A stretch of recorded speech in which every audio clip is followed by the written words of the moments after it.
So let's talk about hip flexors and how they relate to back pain. The hip flexors are the muscles, obviously, that pull your hip up in front of you as you're walking or running or sitting. They also determine how far back behind you your leg can stretch. So let's look at the anatomy of the hip flexors, right? Your hip flexors run from the inside of your pelvis, and they also attach to the side of your lumbar spine. So I'll put a picture of them up so you can see where they attach to the spine. You can see where they attach to the pelvis. So as these muscles run downward, they run down and kind of over the rim of the pelvis, and then they attach to the leg bone. So this is how they are able to pull forwards and pull your leg up this way. And you can see that also they would stop you as far as how far you can go back this way with your leg. So if your hip flexors are tight, they're not going to allow your leg to go back as far. A lot of times this is where people get into the bent forward walking gait, is when their hip flexors are tight, right?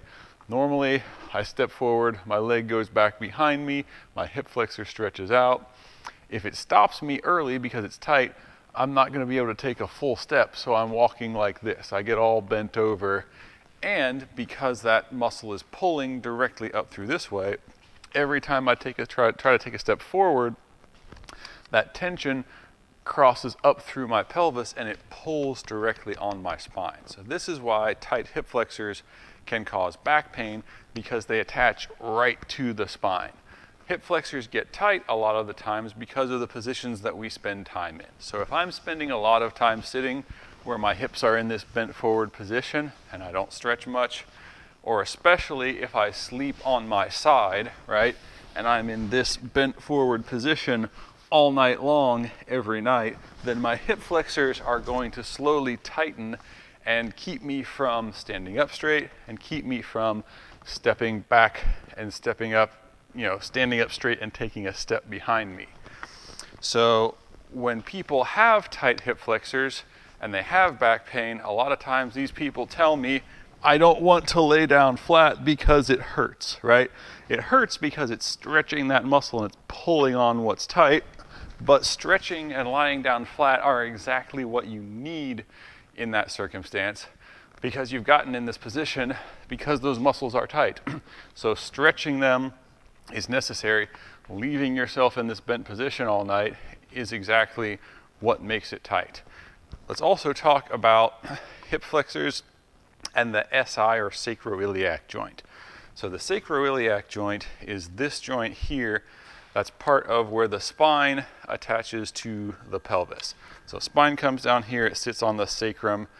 That sacrum joins to the ilium here. You'll notice from the illustration that the hip flexor attaches on both sides of the SI joint. So when that hip flexor is pulling on you as you step backwards, when it's pulling on the leg, it's pulling right across that SI joint, and it can create a lot of irritation. Sometimes it will create irritation directly where it attaches by the SI joint. Sometimes if this side is so frozen up, it creates excessive motion as you walk on the other side, because this side is all moving together when it gets pulled, and this side starts to move too much and this side gets irritated. Sometimes both are tight, and then it's tight everywhere and it can hurt everywhere. So that is how hip flexors relate to back pain, and why stretching hip flexors, why pulling into those extended positions, while it may be uncomfortable, is usually the best treatment and the most important thing to do for this particular type of back pain.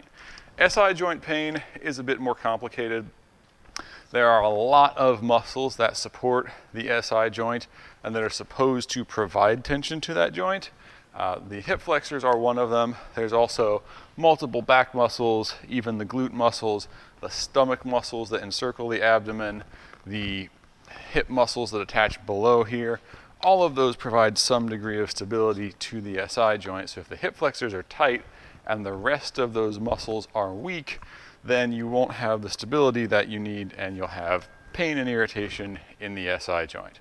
So that is how, again, hip flexors relate to back pain and the rest of the pelvis. Exercises to fix that will be in other videos. that is the general overview and how it all fits together.